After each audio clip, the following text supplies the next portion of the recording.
It's a new year, 2010, and you know what that's about to be. What's about to begin? The sports report.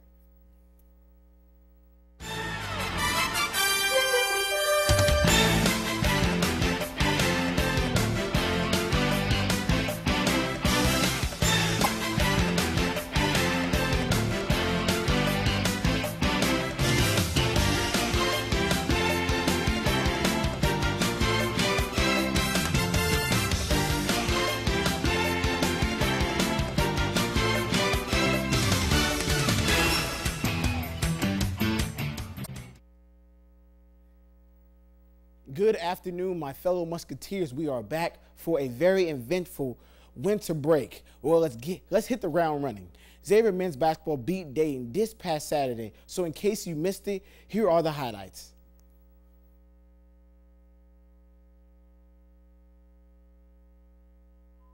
A nice spin move by two for the layup. And then Dante doing what he doesn't usually do, dunk. And then he throws a nice pass to Kenny Freeze for the nice slam. And you know we can't have highlights without Brad Riffin shooting a three, and you know it's in. And then Jordan Crawford shooting from Jamaica, and it goes in. And to end the game, Jordan Crawford has a fadeaway to send the Flyers flying home. Xavier won 78-74. Dante led the team with a career high of 19 points. This game was a 150th game against the Flyers. Funny fact is that Dayton has not won in Cincinnati since 1981.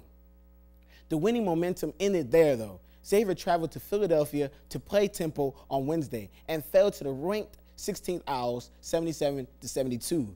Senior Jason Love had a perfect performance in his hometown, but that wasn't enough to come out with the win. The Musketeers are happy to be home Saturday versus Rhode Island. Tip-off at 6 p.m. Men's and women's tennis open up the season with a loss against Ohio State University. Both teams got swept 7-0. The track team is anxious to continue the season in 2010, so I decided to catch up with one of the captains, Derek Leblanc, and talk about the upcoming track and field season. Hello, I'm Charles Dixon, and I'm here with Derek Leblanc. He is the triple jump and long jump track star on the team this year. How are you doing today, Derek? I'm doing well. Thank you for having me, Charles. So what are your goals this year in track? As far as the team goes, we are trying to continually improve on ourselves. It's a young program. It's a relatively young team. And so every meet is an opportunity to get better. And so that's what we try to do. Individually speaking, my goal is to take it one step at a time. First and foremost, win every meet. And then at the end of the day, show up a conference and compete well. This is the individual sport, as you just said. What's going on in your mind when you're right before your event, right before you jump? I try to get as intense as possible. I hype myself up, whether it's listening to a hype up song, or getting mad at the competition, or just getting really arrogant and cocky. You kind of get your alter ego going in the face of competition, so you can perform at your optimal level. Is there any Olympians that you look up to growing up that is the reason why you picked long jump as your event, instead of running or doing a 100, 200, that's other things that are most popular? I definitely looked up towards Mike Powell. He is the world record holder. There is a exchange between him and Carl Lewis at a world championship a while back, where they went back and forth breaking the world record, and that kind of gets me motivated to do that kind of thing. You always look to the great ones in your sport as the example, and you just look towards that. I'm humble in the sense that I know to get out there is very difficult, but it's nice to have those examples to really strive and reach for. Why did you pick jumping instead of running? I was always one when I was little to jump, whether it would be long jump in grade school or trying to touch the top of something, trying to dunk. I can always remember growing up wanting to dunk, wanting to get out there, and I always had a little bit of quick speed, but naturally jumping was the best, and I have a little favoritism towards the jumps because I've been doing it my whole life, and it's something I'm naturally gifted at. What hobbies do you do outside of track? I try to stay involved at Xavier's campus. I was involved with the Manresa program this past year. I get involved with certain organizations like Goal and BSA.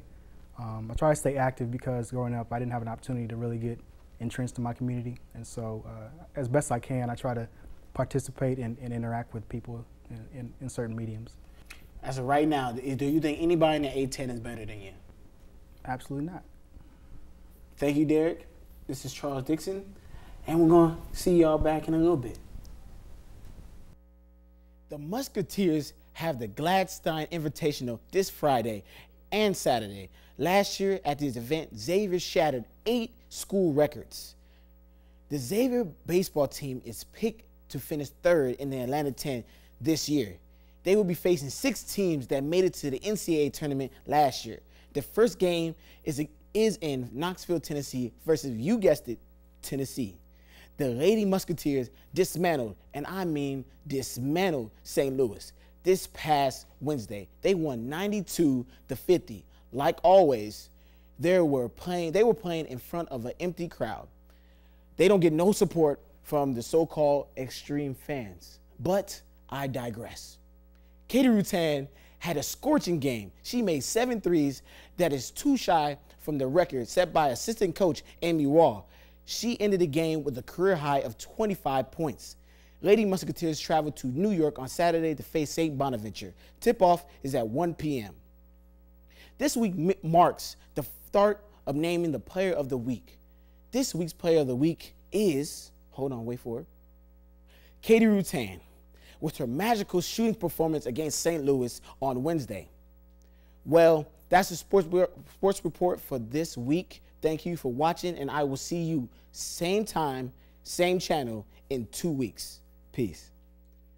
Kentucky State Police said last year they discovered a record number of meth labs in the Commonwealth. In 2009, state troopers busted 716 meth labs. The last record was set back in 2004 when 600 labs were discovered. Oh my goodness, that's just a lot of meth. Well, on behalf of Charles, Emily, the whole Muskie crew, and myself, enjoy your weekend. Here's a special dance for you to try out this weekend. Keep it real, Muskies. Swag it, serve it, swag it, serve it. All right, y'all, I'll see y'all. See y'all in 2 weeks. Peace.